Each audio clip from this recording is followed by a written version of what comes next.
1 Samuel 2 ayat 2. Tidak ada yang kudus seperti Tuhan, sebab tidak ada yang lain kecuali Engkau, dan tidak ada gunung batu seperti Allah kita.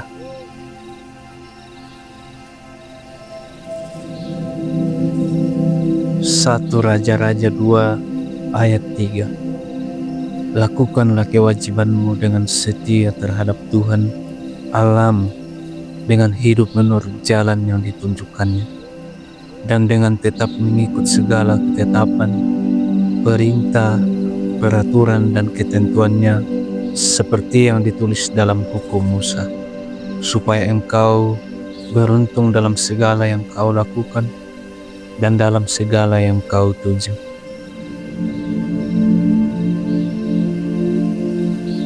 Nehemia 1 ayat 9.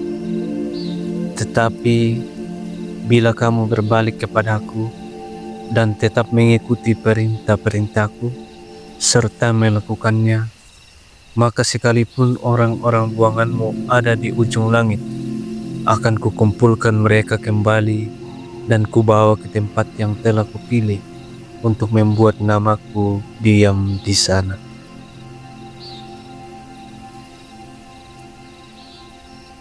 Ayub 1 ayat 21. Dengan telanjang aku keluar dari kandungan ibuku, dengan telanjang juga aku kembali ke dalamnya. Tuhan yang memberi, Tuhan yang mengambil, terpujilah nama Tuhan.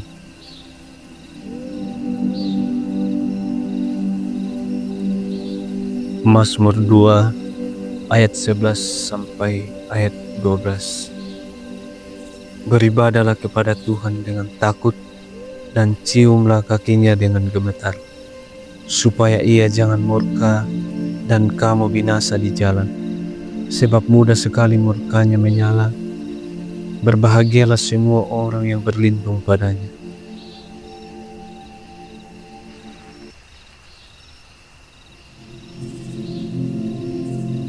Efesus 1 ayat 3 sampai ayat 4. Terpujilah Allah dan Bapa Tuhan kita Yesus Kristus, yang dalam Kristus telah mengaruniakan kepada kita segala berkat rohani di dalam surga. Sebab di dalam Dia Allah telah memilih kita sebelum dunia dijadikan, supaya kita kudus dan tak bercacat di hadapannya.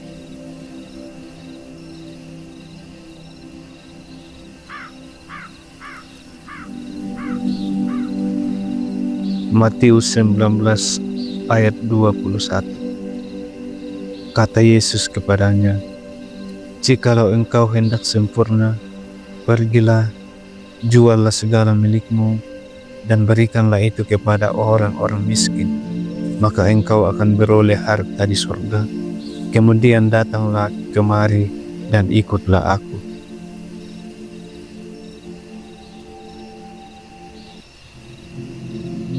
Roma 3 ayat 27 sampai ayat 28.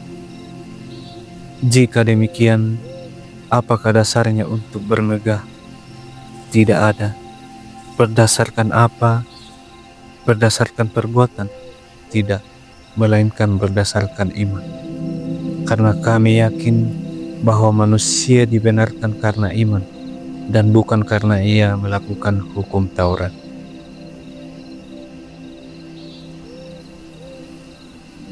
Yakobus 4 ayat 4. Hai kamu orang-orang yang tidak setia, tidakkah kamu tahu bahwa persahabatan dengan dunia adalah permusuhan dengan Allah?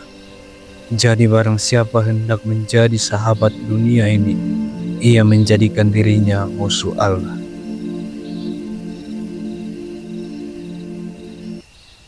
Wahyu 2 ayat 10. Jangan takut terhadap apa yang harus engkau derita. Sesungguhnya iblis akan melemparkan beberapa orang dari antaramu ke dalam penjara, supaya kamu dicobai, dan kamu akan beroleh kesusahan selama 10 hari. Hendaklah engkau setia sampai mati, dan Aku akan mengaruniakan kepadamu mahkota kehidupan.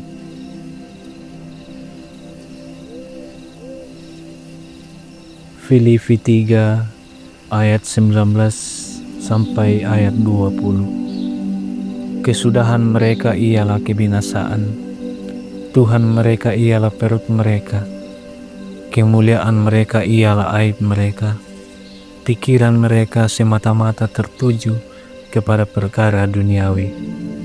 Karena kewargaan kita adalah di dalam sorga, dan dari situ juga kita menantikan Tuhan Yesus Kristus sebagai Juru Selamat.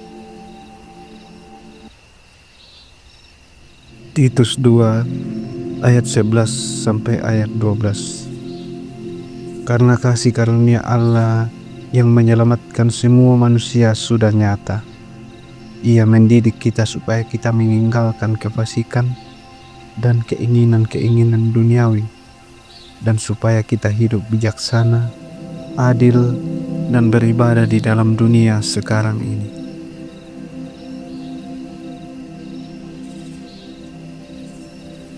Filipi 4 ayat 9. Dan apa yang telah kamu pelajari, dan apa yang telah kamu terima, dan apa yang telah kamu dengar, dan apa yang telah kamu lihat padaku, lakukanlah itu.